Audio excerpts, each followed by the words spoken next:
So this is going to be video 3. It's kind of on a roll right now, so we'll do this video. It's going to be dollar cost averaging. So this is a way to invest. So now I've taught you guys exactly what a stock is, a couple of ways to look at it, with like earnings per share, PE ratio, and looking at trailing earnings and whatnot. So you kind of have an idea, right? Now the other piece of this is putting it together with news, and you're gonna start following a stock like on Seeking Alpha on Yahoo Finance, and you're gonna start looking at different things, and you're gonna say, okay, I like these stocks, these 10 stocks or whatever, right? And what dollar cost averaging is, it means you're building a position. So what does building a position means? Let's say you had $1,000. Okay, we're gonna write this down on the back right here. So if you had $1,000 to invest in a stock, and you said, okay, I'm going to let's say invest in Ford, and I know Ford's trading at like four something, but we're going to say it's trading at $10, $10 right now. So you look at the earnings per share, you look at the market cap, you start reading the news, you see whatever it is that you see that you're like, you know what, the stock is good because I think they're going to start selling more electric cars or this and that. And oh, this might be bad because Tesla might beat them out, this and that. But you know what? I believe in this company. I want to put some money into it. I think this is the way to go. Now, the biggest mistake you can make is just buying that whole $1,000 all at once and being like, all right, done. And then the next day you wake up and Ford goes down $2 and you lost 20%. You lost $200 right off the back. And you're like, what did I do? Right? So this is where dollar cost averaging comes in. And same way, it's kind of like also building a position.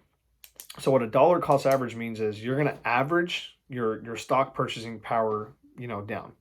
So once you do your research and you looked at a stock and you say, you know what, because of XYZ, I want to buy, you got to determine how much you might want to start, like how you're going to start building a position. A good rule that I use is like, if I'm really, this is the rule you should use. Me, sometimes I'm a little bit more aggressive. If I see something I really, really like, I would put like probably 50% of my money in right away. But then again, my risk tolerance is a little bit higher than most people. But I wouldn't recommend that. That's me. You got to figure out what your risk tolerance is. And if I was going to play it extremely smart, and I was like, hey, I have $1,000, I want to put this whole $1,000 into Ford, then I would play it by percentages. So I would buy probably 10 to 5%. So 10% of $1,000 is $100, right?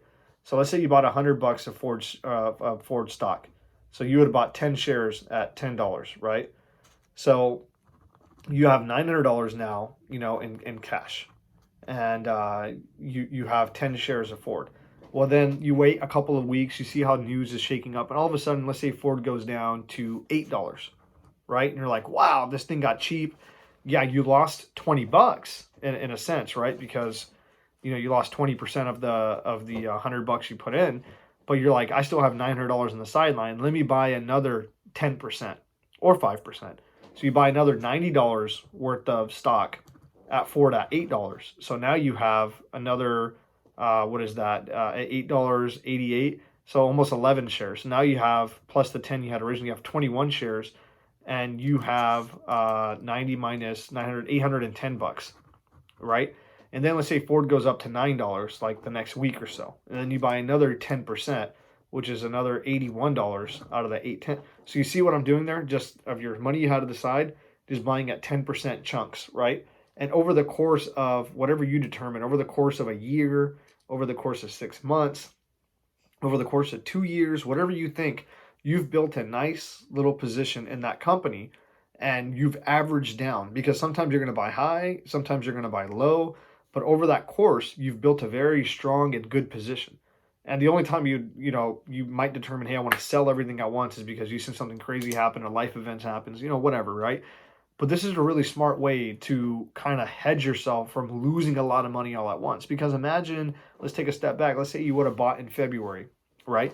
And let's say you would have liked, let's say you were just came back from vacation somewhere like under a rock, and you're like, wow, Carnival Cruises looks amazing right now, and they were trading at like $100. Right now, that stock is trading at like $10, right? 90% decrease. But let's say in February you said, you know what, I really like this stock, but I don't know about this coronavirus thing. I have $1,000. I'm going to put $100 in.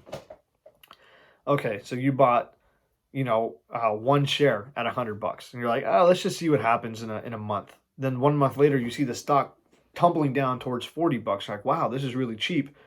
Let me buy another $90 worth of this. Now you bought 2 shares of it at, 40, so you got it for 40 a piece. Now you have 3 shares of it. And then if it goes all the way down to 10, you buy another 10%. So that one stock at 100, it's not like you paid $100 for it. That averaged down all the way closer to what the price is now, eventually, right? So that's the advantage of this. And when you're investing in stocks, it's not just like a boom, blow your load. It's a let me see, let me do my homework, because it's your money, guys. You guys worked really hard for it, and you don't want to see it just disappear. And that's why everyone gets upset at the market, is because it's just like, boom, it's gone. There's a thing called time horizon when you're investing, and you should go look at yourself. You're like, hey, I'm 30 years old. Whatever money I put in today, I'm not going to touch this for the next 10 years until like I'm 40, right? So you have that time horizon coming in with whatever it is, or it could be 20 years, 15 years, longer the better, in my opinion. But you start building a position like that by using 5%, 10%. You just start buying up little chunks over the course of whatever time it is that you have. You will not get destroyed. You could get really unlucky that you just bought in like a very, very up market, and then all of a sudden you average, like, let's say you were buying here and then the stock just shot up to here, so from like here to my face, and you ended up buying here, then the stock gets cut in half. Absolutely, that's a risk that could totally happen. But if you space out your time horizon, like the more space you give in between, the safer you'll be. If you did like a 24-month, or 36-month period, where every month you said, hey, I'm just going to buy like 2% at a time, depending on how much money you have. I don't want to insult anybody, but if it's like only $1,000, you're probably better off just building a position in like 6 months time, spending 5%, because it's not really that much money. No disrespect or anything, but it's just, versus if you had, $10,000 to invest, you might just say, hey, you know what? I'm going to put in only like $300 a month out of that 10,000. And I really like these 2 or 3 stocks. I'm going to buy these at this time over the course of a year or 2 years. And then at the end of it, you're going to have yourself a nice, position in those companies built, and then they'll start earning you some cash on the side as you sit back, right? So that's what dollar cost averaging is, and also building a position is. And I hope that kind of helps. If you guys have any questions about that, please drop it in the comment section there. If you like this video, share it with at least one friend, and help me grow the page. Appreciate your time.